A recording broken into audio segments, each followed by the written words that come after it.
our Daddy God, kung ano yung plano na ni Daddy God sa Panginoong Jesus at sa mga tao. So, yun po yung ating pag-aaralan, titingnan sa umagang ito. Tingnan po natin kung paanong natupad ng Panginoong Jesus ang kalooban niya. Ang kalooban ng Ama niya para sa ating mga tao. Sabi po, ang key verse po dyan ay yung John 6:38. Hindi ko na yata. John 6:38. Ang sabi po doon, For I have come down from heaven not to do my will, but to do the will of Him who sent me. So si Jesus po ang nagsasalita po dyan. Makikita po natin sa verse na to na ang pagparito ng Panginoong Jesus ay dahil sa misyon ng Daddy God dito sa mundo o sa ating mga tao. At makikita din po natin kung paano at ano ba ang mga ginawa ng Panginoong Jesus upang sundin o tuparin ang kalooban ng Diyos. Excuse me. So, in Jeremiah 29:11, alam nyo lahat to, no? Kasi very famous tong verse na to. For I know the plans I have for you, declares the Lord. Plans to prosper you and not to harm you. Plans to give you hope and a future. So we can see in Jeremiah 29:11 that our Daddy God has a plan for us. His plans are always for what? For our good. Amen. And His plans are always better than our plan. Hallelujah. Amen. And just like a father in the natural, tayo, ang mga tatay dito sa mundo, ang pangarap ng mga tatay sa kanyang anak, sa kanyang mga anak ay laging maganda. Laging the best, di ba? Yan po yung puso ng tatay talaga, laging para sa anak. And hindi lang basta pangarap ang meron ang tatay, kung hindi yung maisa katuparan, matupad ang pangarap na yon para sa anak. At ganyan din po yung ating Panginoong Diyos, ang Daddy God natin. Ang plano niya, tutuparin niya. Tutuparin niya, magandang plano niya sa atin. So, ano bang mga pangarap ng mga tatay sa kanyang anak? Pangarap niya ba na mapaniwara ang kanyang anak? Hindi, di ba? Ang pangarap lagi niya ay makatapos ng pag-aaral ang mga anak niya. Makapasok sa magagandang school. Ako po bilang magulang, ang pangarap ko lagi sa anak ko, the best. Kung kaya at kaya din naman, ilagay natin sila sa the best. Ganun po ang pangarap ng isang magulang. Diba? So, ano pa? Maging successful sila sa buhay. Maging victorious sila sa lahat ng area ng buhay, hindi lang financially, even sa mga magiging asawa nila, pamilya nila. We want the best for them. So, si Daddy God, ano nga ba ang plano niya sa kaisa-isa niyang anak at sa ating mga tao? Sabi dyan sa Jeremiah 29:11, di ba, ang plano ng Diyos sa atin ay ano daw? Magkaroon ng pag-asa, hindi ikapapahamak natin. Magkaroon ng magandang future. Anong future ang gusto ni Daddy God sa mga tao? Kaligtasan. Mula doon sa kapahamakan, sa kamatayan. Diba? At paano mangyayari ang kalooban na yon, ang plano ng Diyos na yon?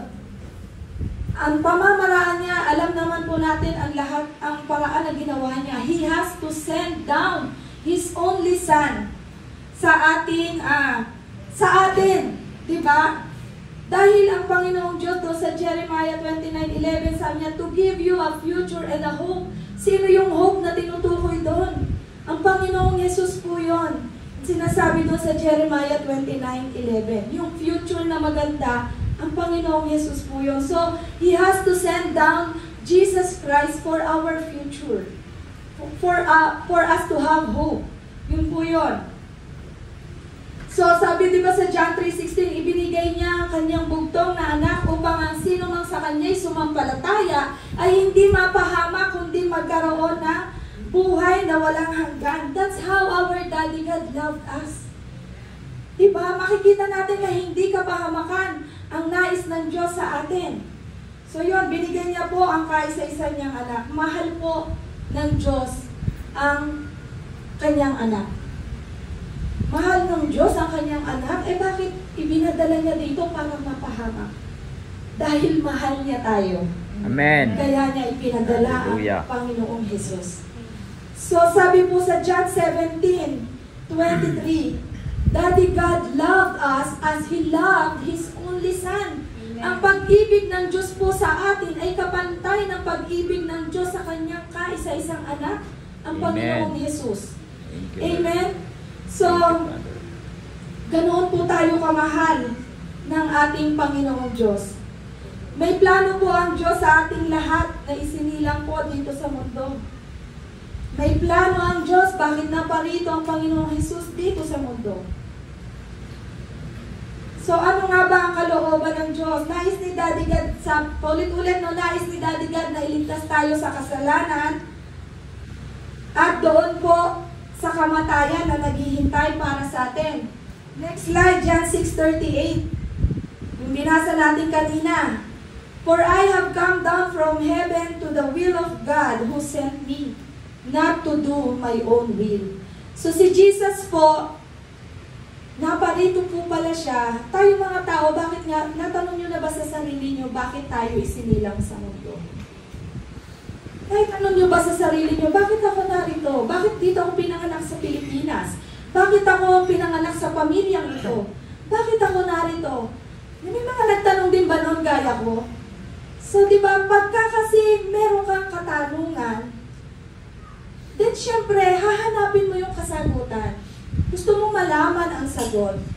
At makikita natin na meron palang, hindi tayo basta pinanganak lang para saan? Para wala lang? Para, alam mo, maging kasama sa pagpapadami sa populasyon ng mundo? Hindi po eh. Merong dahilan ang Panginoon Diyos sa bawat isa sa atin. Meron siyang kalooban, meron siyang plano para sa bawat isa sa atin na pinanganak sa mundo. Just like Jesus Christ, siya ay ipinanganak sa mundo. At sa kanyang pagdating dito, alam niya kung ano ang plano ng Diyos sa buhay niya. So para po, ito pong kalooban, itong will, itong plano ng Diyos po sa ating buhay, ito po ay kailangan dapat alam natin. Kasi bakit? Dahil ito yung magiging guiding light natin towards doon sa future. Diba sabi ko nga sa anak ko, si Audriel, anak, bakit ka ba nag-aaral? Sabi ko, anak, dapat may mga ganyang katanong sa buhay mo. Bakit ka pinag-aaral ng magulang? Bakit ka pinag-aaral ni mami? Ito is, bata, sagot bata, sabi niya, para sa'yo. Sabi niya sa akin, para sa akin, anak, hindi ko kailangan na mag-aral ka para sa akin. Sabi ko, pinag-aaral kita, dapat ang tanong mo, bakit ako nag-aaral, mami? Kasi gusto kong marating yung mga pangarap ko. At sa pamamagitan ng pag-aaral na ito, papunta ako doon. Kailangan ka ko, anak, meron kang tinitingnan, nilulook up to sa ginagawa mo ngayon. Kasi ito yung magsisilbing liwanag mo. Ito yung guiding light mo papunta doon. Sa nakikita mong liwanag na yon, which is your pangarap, your dream, pupuntahan mo, yun yung gabay mo papunta, bakit mo ginagawa ang ngayon?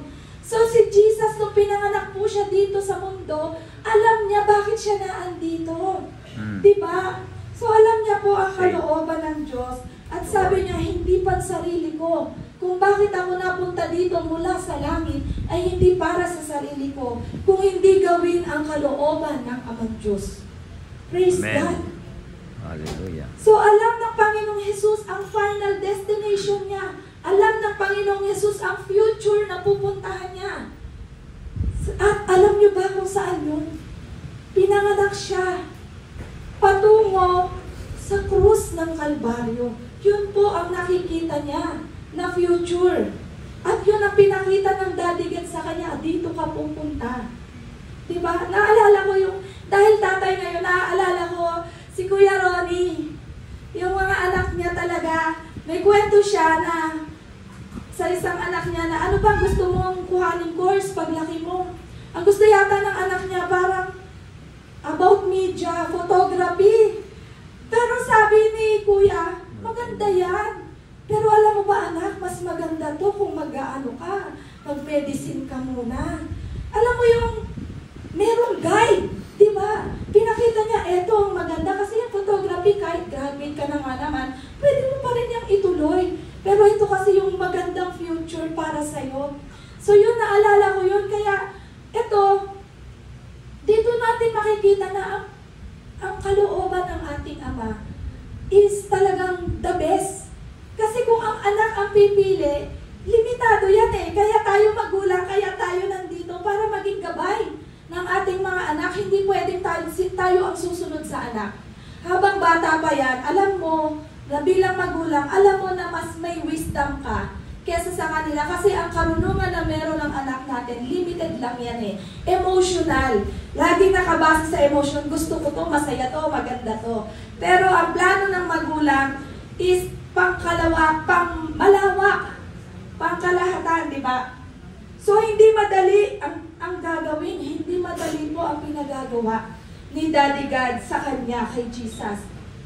But Jesus is so much willing to do the Father's will kahit hanggang kamatayan man ang kapalit nito. So, tingnan natin po yung obedience ng ating Panginoong Jesus sa kalooban ni Daddy God. Naging masunurin po ang Panginoong Jesus. Basahin po natin ang Philippians 2 verse 5 to 8. Yan, Pilipos, Tagalog. Ang liit pala. Sabi dyan, dapat maging katulad ng kay Kristo Jesus ang pananaw nyo. So tayo po ay kinakausap ngayon ng Panginoong Jesus. Dapat daw po maging katulad ng mindset ni Jesus ang mindset natin. Verse 3, kahit na nasa kanya ang katangian ng Diyos, hindi niya itinuring ang pagiging kapantay ng Diyos bilang isang bagay na dapat panghawakan. Sa halip, ibinaba niya ng lubusan ang sarili niya sa pamamagitan ng pag-aanyong alipin. Naging tao siyang tulad natin, at sa pagiging tao niya, nagpakumbaba siya, at naging masunurin sa Diyos hanggang sa kamatayan, maging sa kamatayan sa krus. Amen. Hallelujah. Praise the Lord. Ano ang ginawa ni Jesus upang tuparin ang kalooban, plano o utos ng Diyos Ama sa Kanya? Ano nga ba? Jesus act of obedience. Ano ang pagsunod ni Jesus? Ang pagsunod ni Jesus sa Diyos Ama. Next slide. Nasa Kanya ang katangian, number 1, sa verse 26.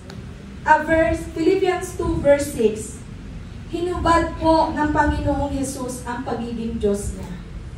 So ito po yung unang ginawa ng Panginoong Jesus upang tuparin ang kalooban po ni Daddy God. Nasa Kanya po ang katangian ng pagiging Diyos. Diba itong sa binasa natin? Ngunit hinubad niya ang pagiging Diyos niya. Sabi po doon, yun po ang unang pagsunod na ginawa niya. Unang-una pala bago para tayo makasunod sa Panginoon. Hubarin mo lahat na parang feeling mo ay meron ka na nagpapaangat sa'yo, nagpapataas sa'yo. Ibig sabihin, magpakumbaba tayo sa harapan ng Diyos para matupad natin ang kalooban niya. Kasi po, yun po ang ginawa ng Panginoon. Siya po ay hari, pero hindi siya ay anak ng Diyos, pero hindi siya kumilos. Na parang pagdating niya sa lupa, iba dapat ang turin niyo sa akin, VIP ako. Hindi po, kung hindi naging kapantay siya ng mga tao. At higit pa nga siyang nagpakababa dahil naglilingkod siya sa tao. Diba? Number 2, naging alipin siya. Sabi sa Philippians 2 verse 7, siya ay nasa magandang posisyon sa piling ng Ama, ngunit nag-anyo siyang alipin. Diba? Kasi ngayon nga, diba, naglilingkod siya. Diba kapag tayo may mga kasambahay, diba tayo ang pinaglilingkuran? So para siyang alipin dahil siya ang naglilingkod sa tao.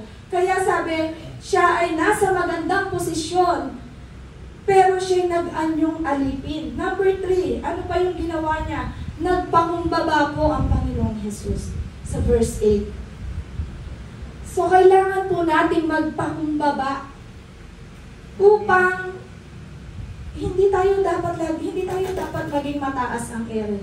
Natutuwa ako sa mga mayayaman na talagang kaya mong abutin, no? Kayang abutin ang kahit sinong simpleng tao. Diba yun ang masarap, yun ang maganda. Yun ang isang mga katangian ng mga tunay na Kristiyano na mayayaman, na talagang hindi sila nakakailang lapitan. At praise God, lahat tayo dito ay ganoon, di ba? Tayo ay mayayaman. At kita nyo naman, di ba, close na close tayo. Hindi, di ba, yung mga katatayan nga, pag golf lang, di ba? Bowling. Di ba? Ay, golf pala, bowling. Bowling. Golf pala. Parang nung isang taon pa yung golf. Nakaraan pa ako, nag-bowling pala. Kasi, si Daddy, ginawa ko ng video sa Daddy, parang kinuha mo na lahat ng sports. May golf ka, may bowling ka, may fishing ka, nag-bilyar ka pa. Sabi ko, kaya tuloy na rehistro sa utak ko yung golf eh. Yan, sabi ko, nakakatuwa. So, di ba, ganito po ang mga kapatid natin. Itong mga tunay na Kristiyano, walang sinisino. Amen. Meron tayong mga kasamang sobrang mayaman, merong katamtaman, merong sobrang gwapo, merong katamtamang gwapo, pero nag-blend together eh. Di ba? Why? Because there is no ere. Walang ere sa utak na pogi ako, mayaman ako, hindi ko kayo ka-level. Walang ganon. So may pagpapakumbaba talaga, gaya ng Panginoong Diyos. So sinunod niya ang kalooban ng Diyos. Number 4, naging masunurin hanggang sa kamatayan. Amen. Grabe si Jesus, siya na yung pinakamasunurin talaga na dumating dito sa lupa. Sinunod niya po yung kalooban ng Diyos. Kahit alam niya, di ba, yung journey natin papunta sa pangarap, madaming hirap yan eh. Pero natutuwa ka, na-excite ka dahil alam mo, pagkatapos ng hirap na to, papunta doon sa magandang kinabukasan naghihintay mo, wala nang hirap. Yes. Pero si Jesus, ang nilulook up niya ay hindi yung kaginhawahan na sasabitin niya sa krus. Hindi maginhawang ang naghihintay sa kanya, mamamatay siya doon. Pero dumidiretso pa rin siya.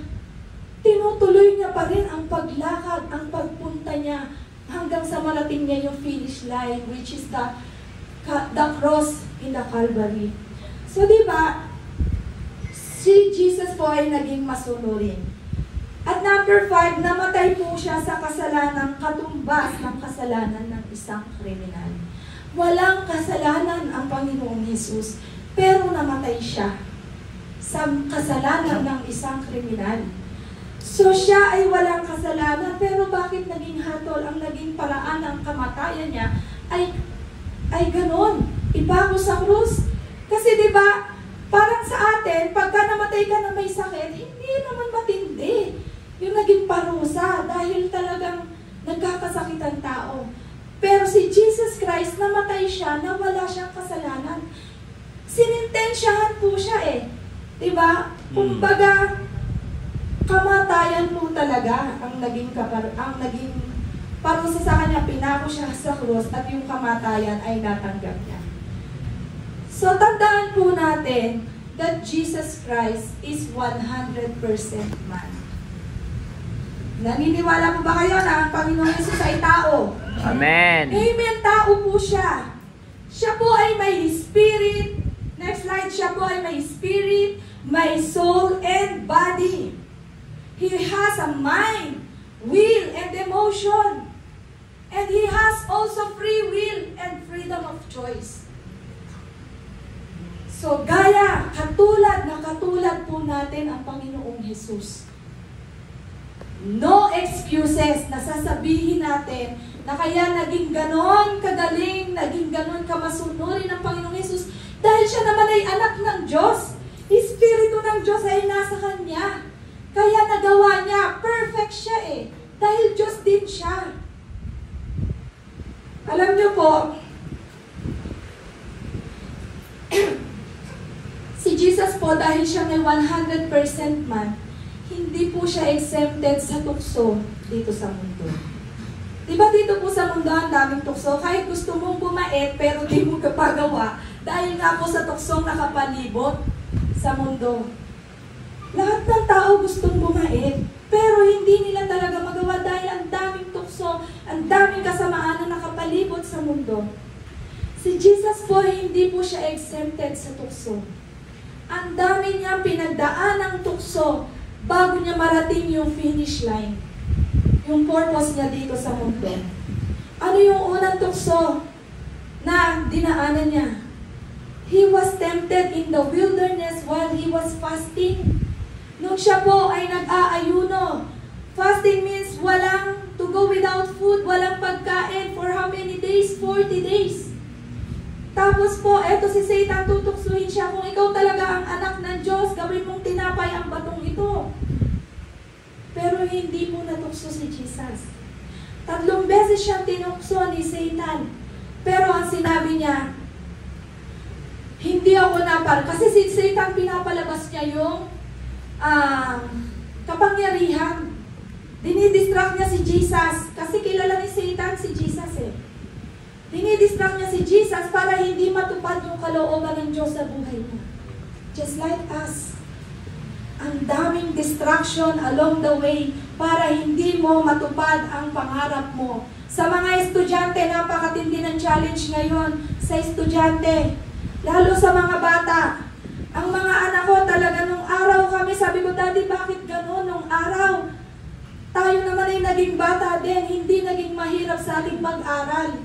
Pero naisip ko din, iba ang panahon talaga ngayon. Ang daming distraction, ang daming internet, may cellphone, may TV, may YouTube, may Roblox, kung ano-ano talaga. ML.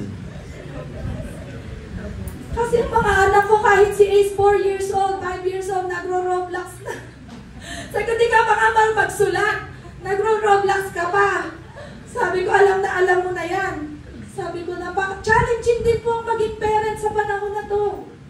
Yes. So, hindi po talaga natin kailangan po natin, maintindihan ng mga bata bilang magulang. Hindi natin itulad sa nakaraan natin. Kasi po talagang iba yung panahon natin noon, wala masyadong distraction, TV lang, minsan ayaw pang pabuksan ng nanay, dahil magtipid ka sa kuryente, di ba? So talagang wala kang choice kundi magbasa ng comics, ang libangan ko ng comics, pocketbook. O, aarkilahin mo pa, kami ni Mars Heidi, nag-aarkila pa kami pocketbook to sa nagtitinda, paparenta, para lang maging libangan. So wala kang choice kung hindi magbasa. Pero mga bata ngayon hindi. So, may tukso. Ano punta doon? May tukso kasi. Kahit si Jesus, tinukso, hindi siya nakaligtas sa panunukso ng mundong ito ni Satan. So, next po, bilang tao, siya ay nakaramdam din po ng sari-saring damdamin at emosyon. Diba? Tayo mga tao, very emotional po tayo. Pero nakabase tayo lagi sa kung anong nararamdaman natin. O, di ba? Para mapakilos ka. Di ba, ang struggle natin, bakit hindi tayo makabase ng Bible? Kasi nararamdaman natin, tinatamad tayo.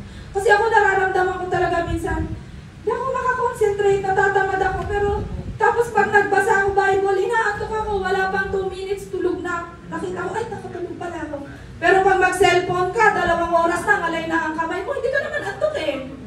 Diba? So, nakabase tayo sa emosyon natin, sa damdamin natin. Hindi tayo nakabase sa ano ba talaga ang dapat at tama natin gawin. Mas mahalaga ba yung mag-cellphone tayo 2 oras, manood tayo ng movie ilang oras, o magbasa tayo ng Bible? Diba? Ito yung totoo. Ito yung tama natin dapat gawin. Magkaroon tayo ng time na magbasa ng Bible, pero hindi nagawa ng tao dahil nakakatamad. Nakabase tayo sa damdamin natin, sa katawan natin. Nakakatamad, pero laging ang dami excuses, marami akong gagawin. Nakakapagbigay ka nga ng oras na manood ng TV. Bakit? It's your choice eh. So maraming tukso at nakabase tayo sa damdamin at emosyon. Si Jesus po, bilang tao, nagagalit din po si Jesus. Alam niyo bang nagalit si Jesus? Kayo ba pag nagbasa ng Bible, na-imagine niyo ba si Jesus, anong itsura niya?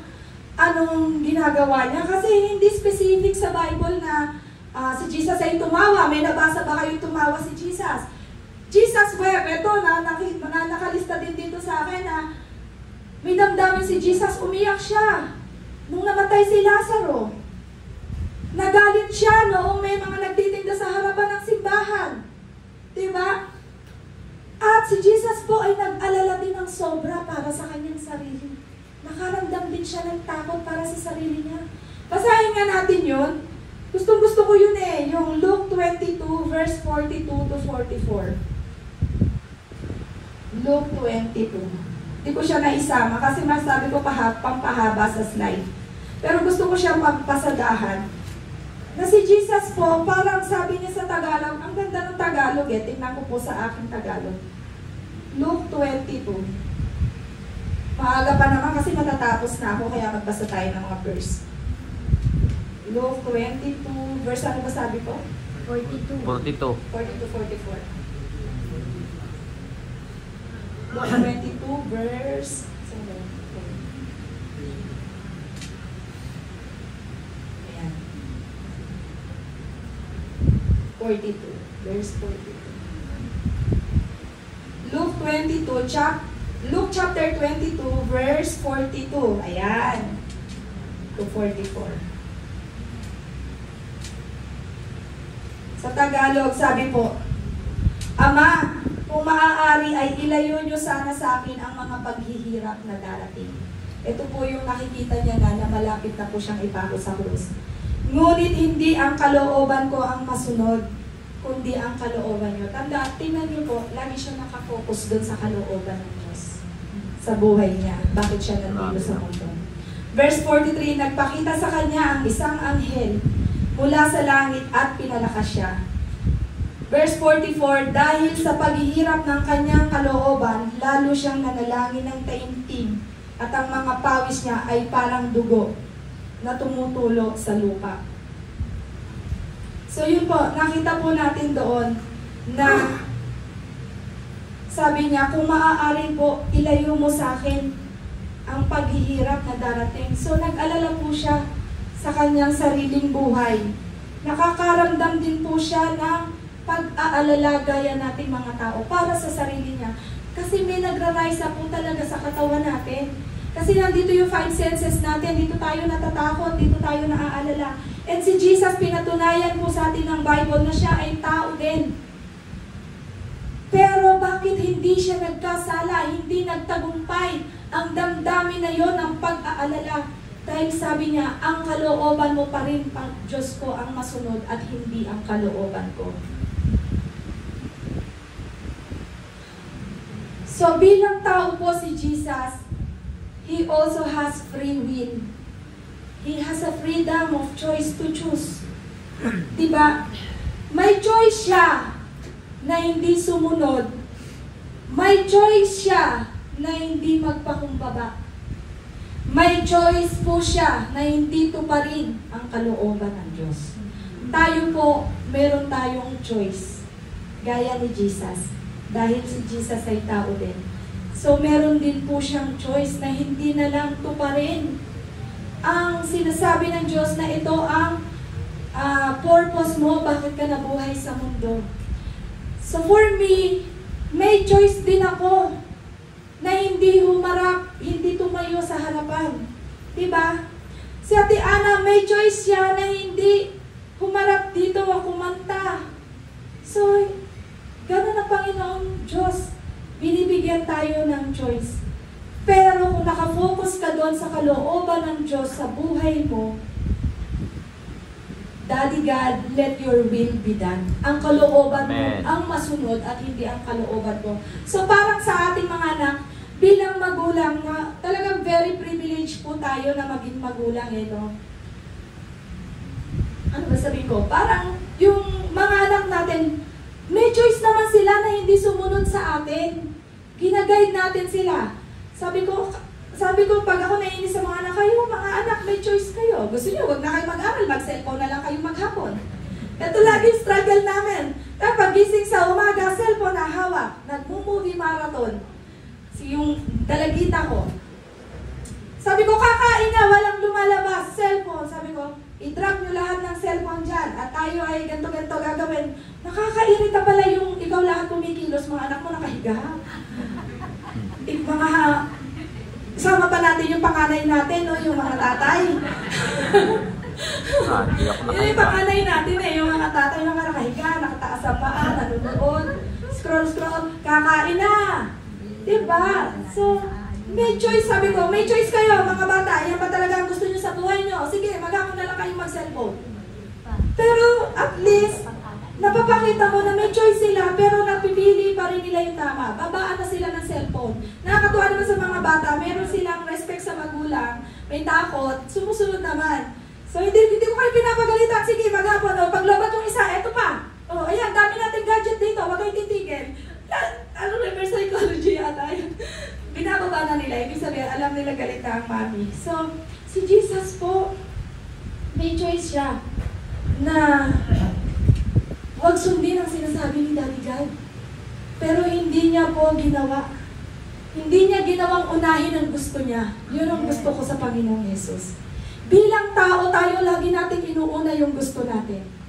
For example, sinabi ng Panginoon, itong kalooban ko, maging blessing ka sa church na to. Amen. Yan. Ngayon, yung kalooban na yan ba ng Diyos para sa bahay-sambahan niya ay susundin mo? Ay hindi. Unahin ko muna yung pangangailangan ko. Unahin ko muna ang sarili ko. So si Jesus, ang ganda na pinakita niya sa atin. Ito yung example na dapat niya tularan gaya ng binasa natin kanina sa Philippians 2 verse 5. Consider Jesus' example. Ganito daw ang maging pananaw natin. Inuna niya ang kalooban ng Diyos bago ang kanyang sarili. Sana ganun din sa politika, no? Unahin muna ang bayan bago ang sarili. Hallelujah. Okay, nagigising ang pagiging makabayan ko eh. Kaya ayoko nanonood ng balita eh. Dito na lang ako sa magandang balita ng Panginoong Diyos. Anyway, so, alam niyo yon, hindi niya po inuna. Bakit? Bakit hindi inuna ang sarili niya? Again, babalikan natin yung John 6:38. Yun yung bumabalik siya dun sa goal mo. Mga negosyante. Natutuwa ko yung Mars Heidi, magiging speaker natin siya sa end of ng Saturday this month. Ito pong babaeng to, si Simple-Simple, pero talaga siya yung nag-goal setting. May mga vision board siyang ginagawa na talagang ito yung nilulook up niya. Ito yung why niya. What is your why? Ito yung bakit mo ginagawa ang isang bagay. Kasi meron siyang goal. Meron siyang purpose.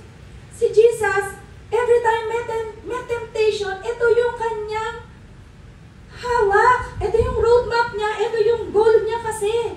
Nasabi sa John 6:38, hindi ako naparito para sa aking sarili, naparito ako para tuparin ang kalooban ng aking Ama. So si Heidi, every time may distraction na siya maging magastos, hindi ko yan pwedeng bilhin dahil meron akong nilulook up na ibang bibilhin. Meron akong ibang i-invest pa. Kung saan ko gagamitin ang pera. So, sa pera pa lang may distraction na may financial goal ka, pero may distraction. Diba? Kung wala kang goal financially, poverty po ang pupuntahan natin kasi magiging waldas tayo eh. Pero kung meron kang goal na bakit ako nag-iipon, ito ay para sa bago kong, wala na yata akong gusto, walang maisip. Bagong iPhone. Wow, thank you Lord. Yung pala ko, Lord, huwag ako masyado maging materialistic na para pag may pera gusto kong bumili. Parang sinabi, pag ito ang gusto ko, kaya ako nag-iipon, magiging mayaman, magiging investment para sa future ng anak ko, marami akong ipon. Kapag may nakita kang ang ganda nun, o reward mo na sa sarili mo, sabi ko kay Daddy, gusto ko ng ganito, ganyan, pa-birthday, sabi ni Daddy. Parang simula nung isang taon, lagi ka na may pa-birthday, pa-anniversary, wala pa yung dumating anniversary. Daddy, pa-anniversary mo na sa akin. Daddy, gusto ko magpa-facial sa birthday ko, pa-birthday mo na sa akin. Sabi niya, nung nakaraang buwan, may binili ka, sabi mo pa, advance birthday, pa-birthday na yan. Diba? So parang sa financial goal natin, meron din tayong distraction. So si Jesus, may distraction siyang dinaanan. And again, para pala hindi tayo pa-distract, balikan natin yung why. Why you are doing these things. Why you are here on earth. Why Jesus is here. Why Jesus was born here on earth. Yung pala ay para tuparin ang kalooban ng Diyos. So yun ang binabalikan ni Jesus. Amen? So yun po, mga kapatid. Napakalaking factor po sa buhay natin na dapat po alam natin bakit. Meron tayong tanong na bakit. Bakit ko ito ginagawa? Bakit ako naging ina? Bakit ako naging asawa? Bakit ako naging full-time mom? Bakit hindi na lang ako nagtrabaho? Di ba parang ganon? Napakahalaga po na meron tayong dahilan.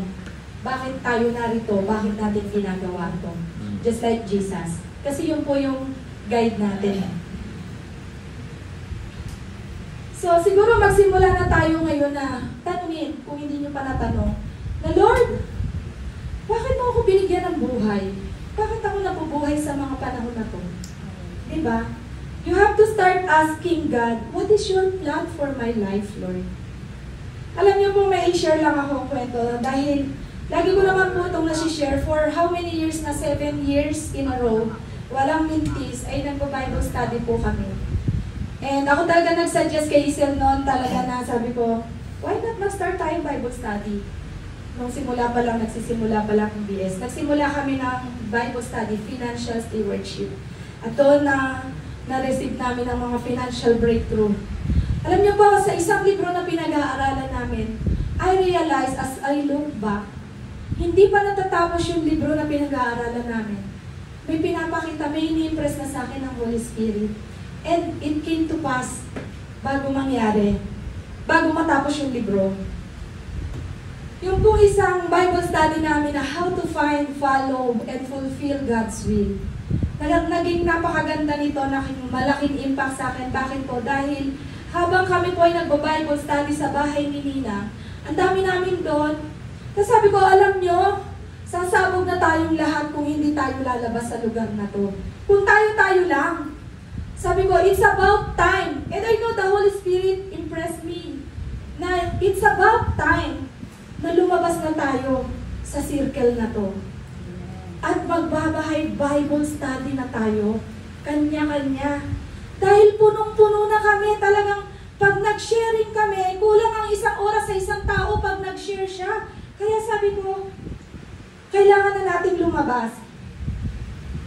So yun nga po, nakapag-start po kami ng Bible study. Sabi ko, Mars, Bible study tayo sa sa Biga, sa mga nanay ko.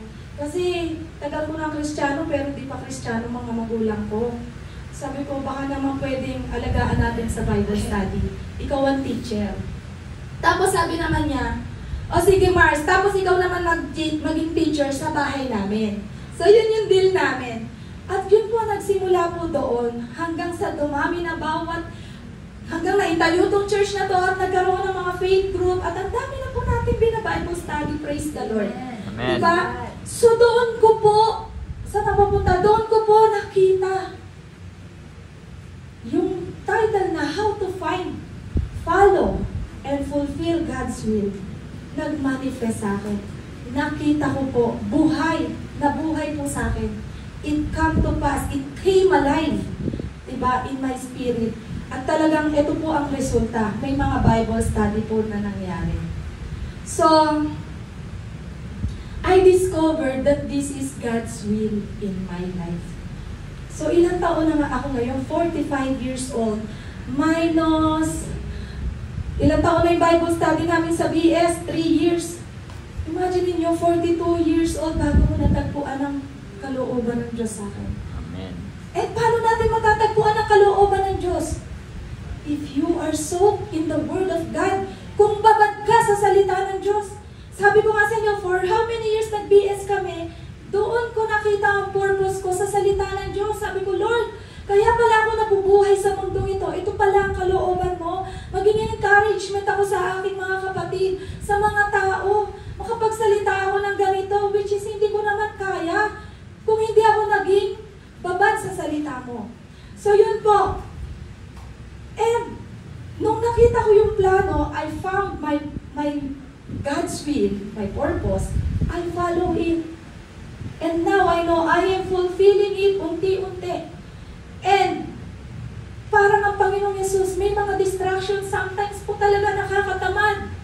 Lalo yung panahon biglang uulan, ang lakas-lakas, di ba? Parang nakakatamad. Pero again, that's distraction. Babalik ka sa bakit ka nabubuhay. Bakit ka sinilang sa mundong ito? Amen. Bakit tayo sinilang sa tansa? Bakit ako sinilang sa tansa? Ba't ko nakilala sila Marstins, sila Tiisay, sila Isil? Bakit? Kasi ito pala yung kalooban ni Lord. At yun ang babalikan natin kapag May distraction doon sa kalooban ni Lord. That's why it's very important, mga kapatid, that you know your God's will. Alam nyo ang kalooban ng Diyos sa buhay nyo. And if you don't know, begin with the Word of God. Amen. Sa salita mo ng Diyos. Kung kalooban ng Diyos na maging milyonaryo ka, dito mo pa rin po makikita. Hallelujah. Hindi po kung kani-kanino kayo sasama. Diba? Kung kani-kaninong, kung saan-saan kayo, ito, mga milyonaryo, ganito ginagawa nila, gayahin natin. Hindi po, magsimula po tayo sa salita ng Diyos. Diba? Amen.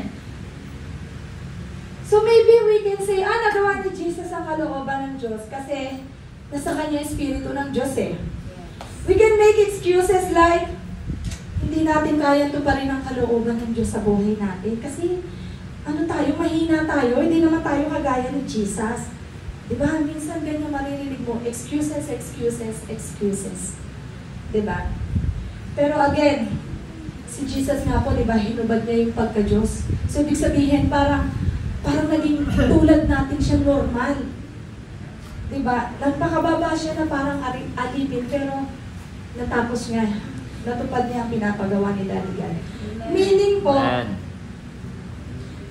Meaning po kasi, nakafocus si Jesus sa kay Daddy God eh. Kay Lord. So we have to always have focus on what Jesus is saying, on what the Lord is saying to us. Diba? We are able to fulfill God's will just as Jesus fulfilled God's will. Okay? Next slide. Slide number 12. We are able to fulfill God's will. Paano? Paano nga ba natin mapufulfill ang kalooban ng Diyos sa atin? We have been given the same measure of faith like Jesus. Sa Romans 12:3. The same faith for the believer is the same faith na meron po ang Panginoong Jesus. Kung anong pananampalataya meron ng Panginoong Jesus bilang tao, tayo po ay binagyan din ng the same measure of faith ng Diyos. Kaya we have no excuse na maliit kasi ang pananampalataya ko. Imposibleng wala kang faith. Kasi nasa iyo ang kaparehas ng pananampalataya ng Panginoong Jesus. Number 2, we have been given the same power that raised Jesus from the dead. So the Spirit of God, kung sinasabi natin, kasi kaya nagawa ni Jesus yan kasi yung Espiritu ng Diyos nasa Kanya. Pero ito pong verse na to, Romans 8:11, sinasabi po na nasa atin din ang Espiritu ng Diyos. Amen. Amen. The Spirit of God that raised Jesus from the dead dwells in you. Hallelujah. Nananahan po sa atin yung kapangyarihan na bumuhay sa Panginoong Jesus ay nasa atin din. And number 3, we have been given the Holy Spirit. Praise the Lord.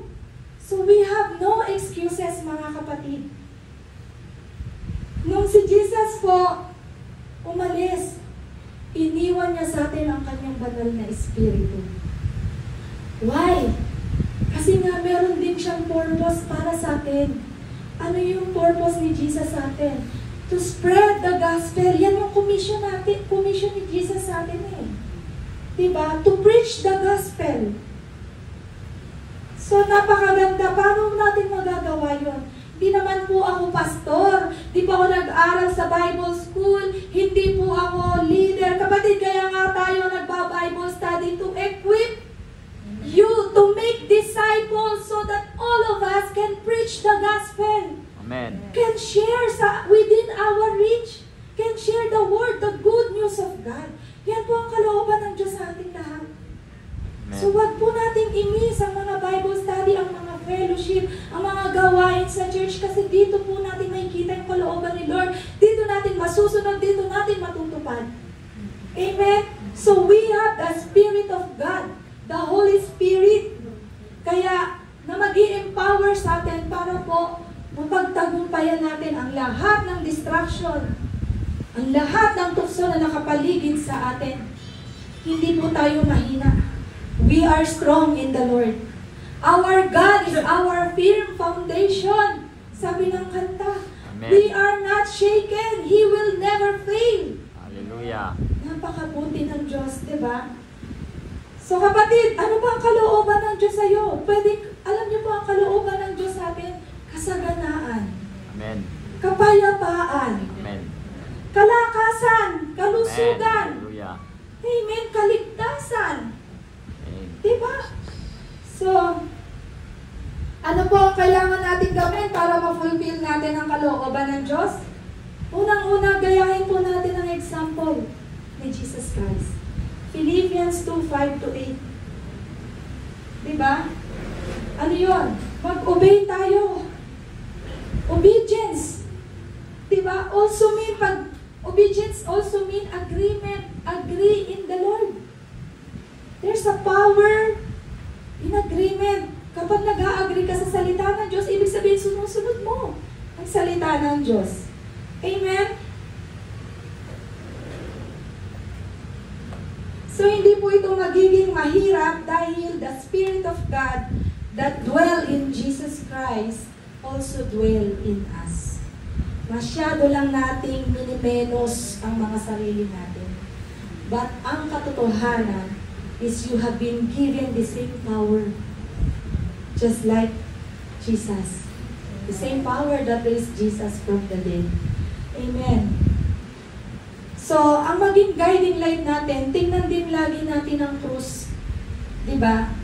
Dahil doon natin makikita ang pagiging masunurin ng ating Panginoong Jesus sa ating Amang Diyos. At ang obedience na yon ng Panginoong Jesus po ang nagdala sa atin ng kaligtasan, ng righteousness in God through Christ, at ng katagumpayan. Amen. Amen? So Jesus is our example, and Jesus is our example of obedience, and He calls us to obey Him completely. Amen? Hallelujah. So di ba tayo mga magulang, alam niyo po ba, tayo magulang, hindi po tayo susundin ng mga anak natin sa kasasalita. You have to set an example. Especially yung mga bata pa. Yung mga baby pa lang, Marnie. You have to set example. Kasi ang mga bata gaya-gaya.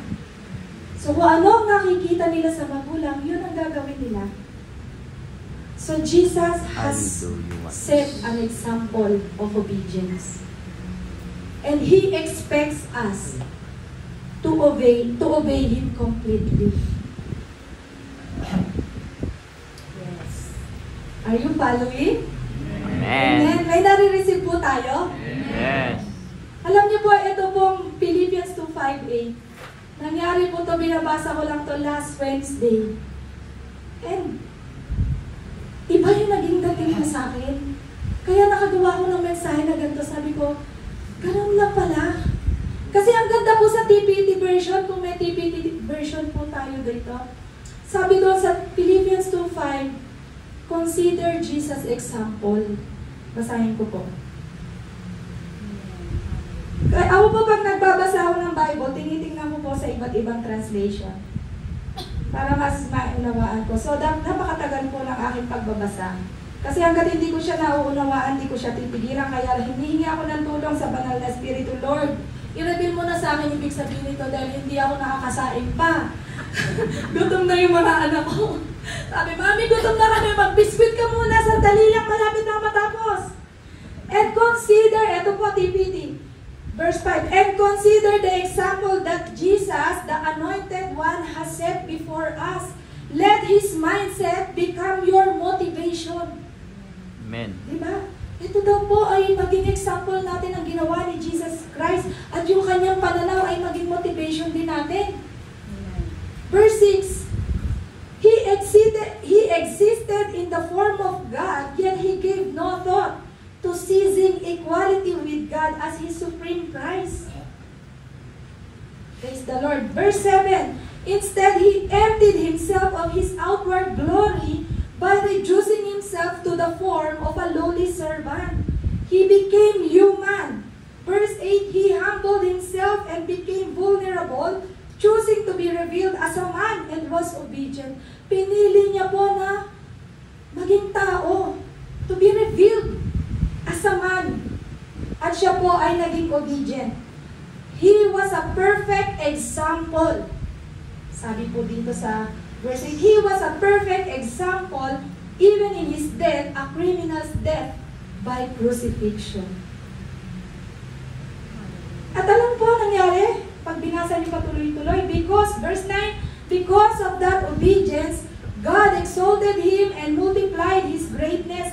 He has now been given the greatest of all names. Binigay in-exalt siya, tinaas siya ng ating Diyos, ang pangalan niya nang higit pa sa lahat ng pangalan dito sa mundo.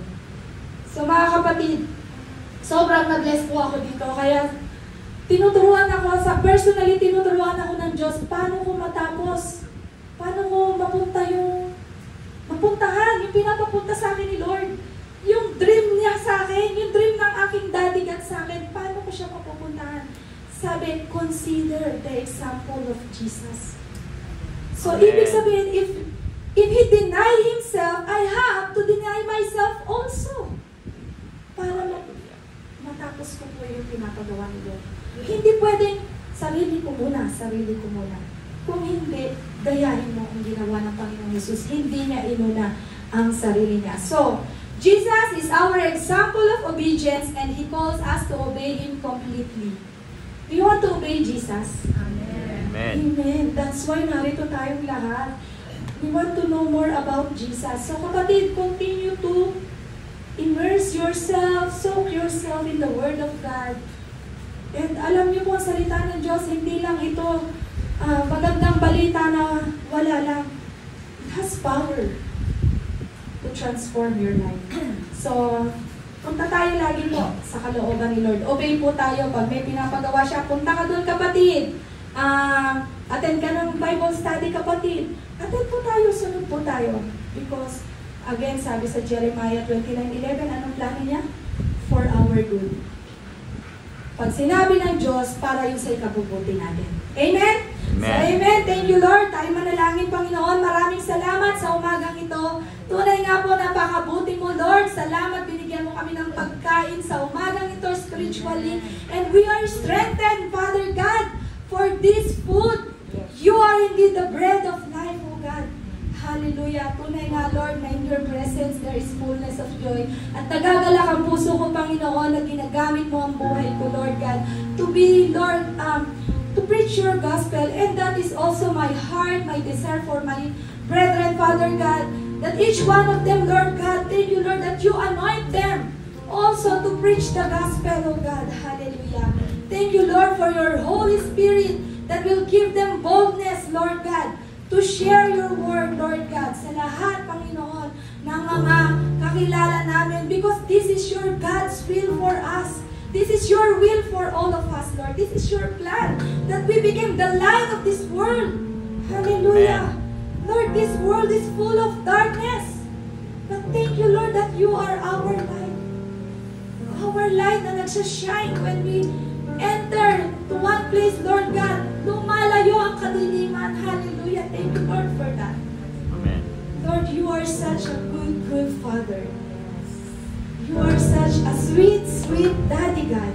Hallelujah. Thank you, God. Embrace us with your love.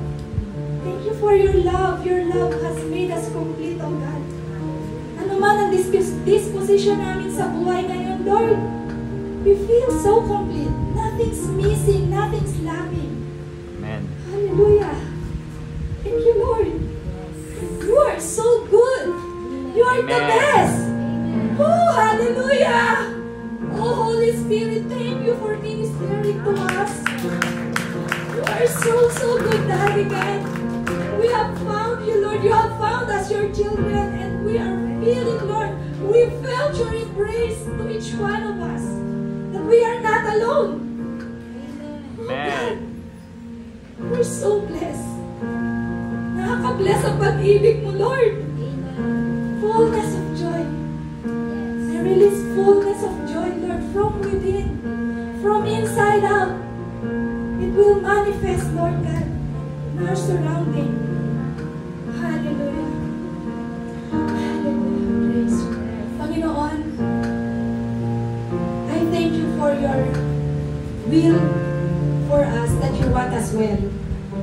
for the healing of our body. Amen. I release healing, anumang infirmities, diseases, Hallelujah. sickness, Panginoon, na Thank you, meron ang Jesus. aking mga kapatid sa katawan nila. Again, in the name of Jesus, hindi ako magsasawang utusan ka na lumayas ka, unclean spirit. Amen. Demonic spirit na sakit, lumayas. Demonic spirit, unclean spirit, lumayas ka sa katawan namin. Amen. We are the temple of the Holy Spirit. Our body is the temple of the Holy Spirit. In the name of Amen. Jesus, we receive healing. Yes. We are the healed of the Lord. Amen. By the stripes of Jesus, we have been healed. We Amen. claim it, we take it, and we thank you, Lord, for healing. In the name of Jesus, kung may kakulangan financially, thank you, Lord, you are our good provider. Hallelujah. You will never lack. You are our shepherd. We will Amen. not lack. And surely your goodness and mercy shall follow us all the days of our lives. Amen. Hallelujah. Thank you, Lord, for the provision sa pag-aaral ng mga anak namin, sa tuition fee ng mga anak namin. Hindi kami aasa sa loan, hindi kami aasa sa bumbay. Lord, you will Amen. rain down your provision in cash Hallelujah. para makapag-enroll kami in Jesus' name. Amen. Lord, you said we are the lender and not the borrower. Hallelujah. Father God, huwag mo kaming hayaan na lagi na lang namumutang. In the name of Jesus, we cancel debt in Jesus' name. Amen. Lord, thank you, Lord, lalakad kami sa kasaganaan. Thank you, Lord, that you will overflow our cup. Oh, hallelujah. Thank you, Lord, so that we can be a blessing. Thank you, Father Lord. God, in terms of relationships sa family, Lord, sa mag-asawa, sa mga anak, thank you, Lord, na ang aming mga pamilya, aming relationship ay laging maayos because we are founded by your love. Yes, Let amen. your love overflow, Lord God, in our hearts. Hallelujah. Let your peace overflow in our homes, Thank you, Lord. in our family. Hallelujah. We cancel all the strifes, the spirit of strifes. Amen. In Jesus' name. Ang pag-aaway, ang spirit ng pag-aaway, lumayas ka sa mga bahay namin, sa pangalan ni Jesus, sa mga pamilya namin. Amen. And we replace it with your peace and love. In Jesus' Thank name. you, Jesus. Thank you, Lord God. Thank you, Lord, for this day. Thank you, Lord. We praise you. In the name of Jesus, we pray. Amen. Amen.